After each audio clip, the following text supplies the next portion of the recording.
essence of the Vedas. The word Veda is derived from the Sanskrit root word vid, meaning to know. They were revelations that occurred to the Vedic rishis in deep meditation.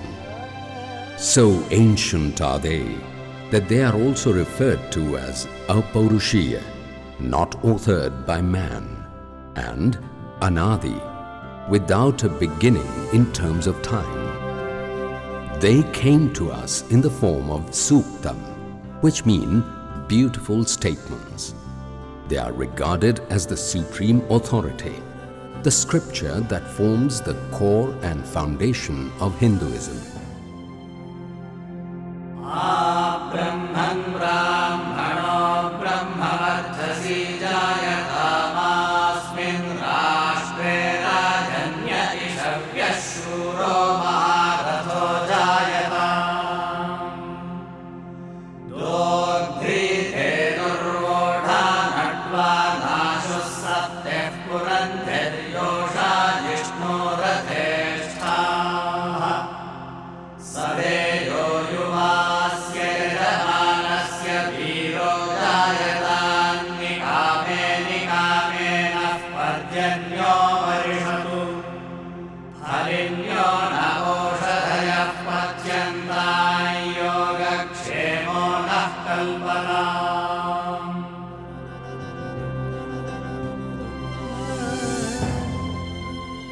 Rig Veda is the oldest available literature of mankind. The word Rig in Sanskrit means praise, and the hymns of the Rig Veda are an expression of adoration and worship addressed to the various Vedic deities such as Indra, Agni, Soma, and Surya. They reflect a devotee's relationship to the deities as a friend, as a child to his parents, or as a servant to his master. The introduction of this concept represents the beginning of Vedic philosophy.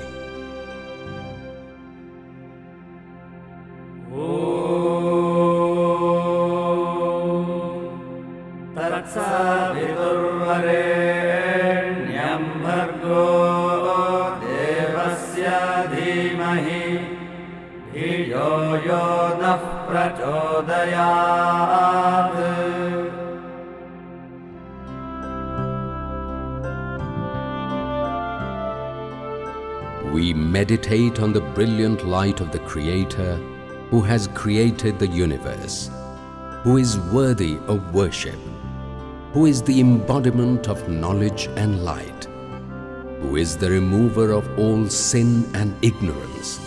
May He enlighten our intellect.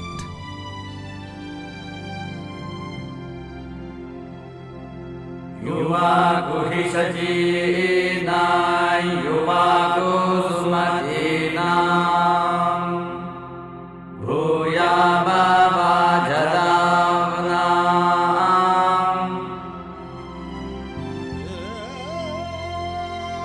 May we be the sharers of your speech and actions, and of the benevolence of you, O preachers and learned men, who give knowledge, strength and food so bounteously. Let us therefore utilize them properly. Tvamagna Purusham Sāya Vāgate Sparhayadreknaf Paramam Vanoshitat Ādhrasya Chitpramatiruchyase Pita Prapakamshasya Pradisho Vidushtaraha. O Agni, our speech sings your praise. You are for us the giver of the desirable wealth of wisdom. Be like a father to us, giving us, who are immature and poor of learning, the wealth of knowledge. Your knowledge pervades the whole world. ऋतस्य प्रेषा ऋतस्य धीतिर्विश्वायुर्विश्वे अपांसि चक्रुः यस्तुभ्यन्दाशाद्यो वा ते शिक्षात् तस्मै चिकित्वान्द्रयिन्दयस्व O Agni, the upholders of truth, those whose works are inspired by truth, have created the living world of vitality. You know those who surrender to you and desire to learn from you. Let light and knowledge flow into them. भद्रं कर्णेभिः शृणुयामदेवा भद्रं पश्येमाक्षभिर्यजत्राः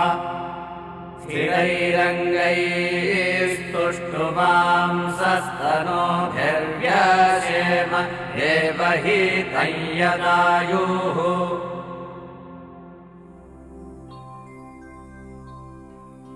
O gods, may our ears listen to the good.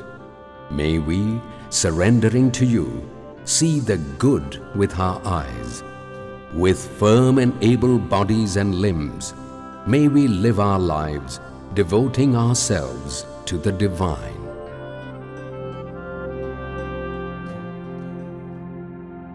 तं पृच्छता स जगामास वेदसचिकित्वाम्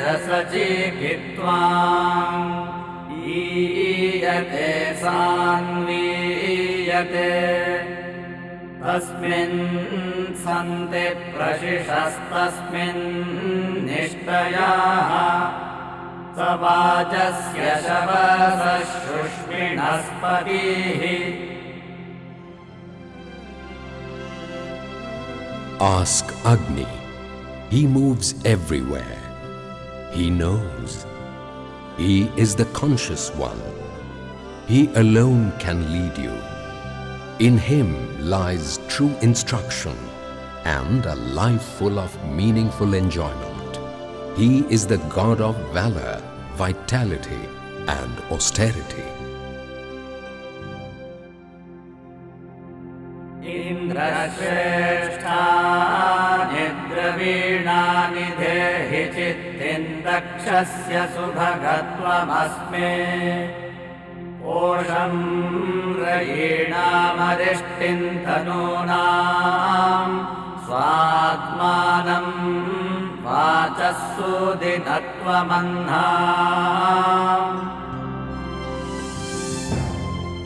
O Indra, give us the highest of riches, the skill and knowledge for action. Give us well-being and the vigor of vitality to our limbs. Protect us against injury. May we become sweet of speech, and may our days be days full of light.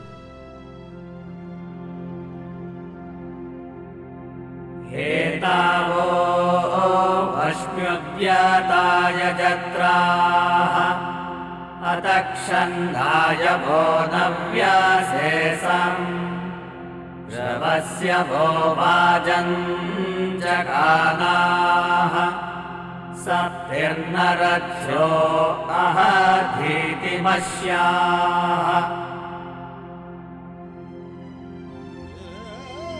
O gods, worthy of my sacrifice, I desire to hear you speak.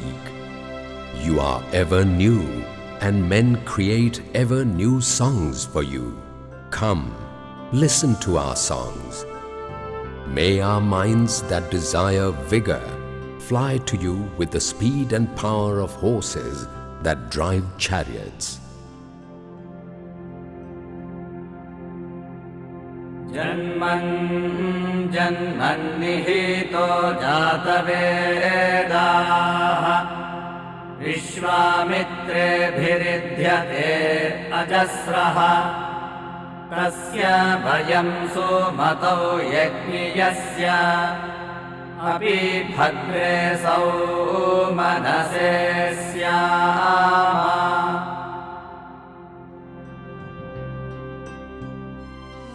Agni, the all-knowing, lives in every living being. We, sages of the Vishwamitra family, keep his flame alive. He is ever worthy of surrender. May we, with lively minds, ever dwell in his beauty and truth.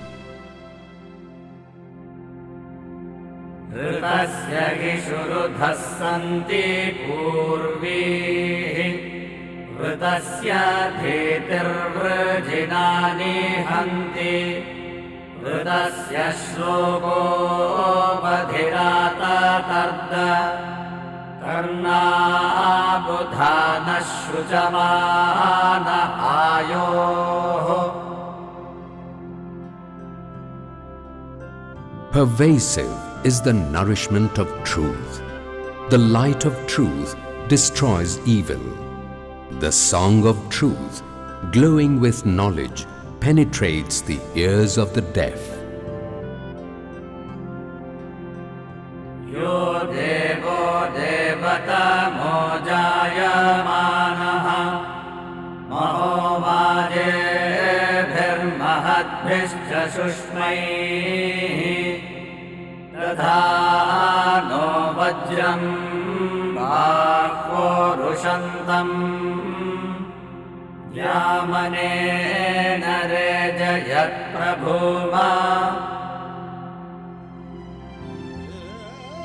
He, the god Indra, is the great ever-born god of gods.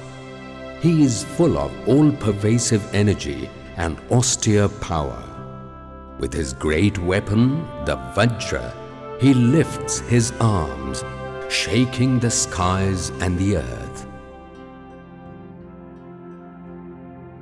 Jayam samasya yatunasya ketuna risheswaranjarathiya sunamate Yadrishmindhayitama ya vidadya usvayam vahate so arankarat.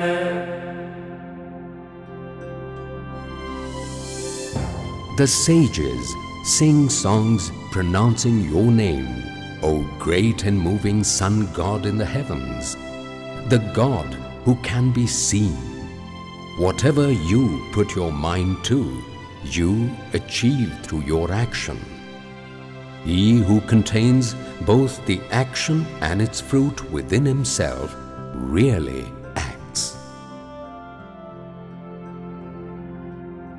Agne pavasvasvapa asme varchassu viryam dadhadrayim mahiposham.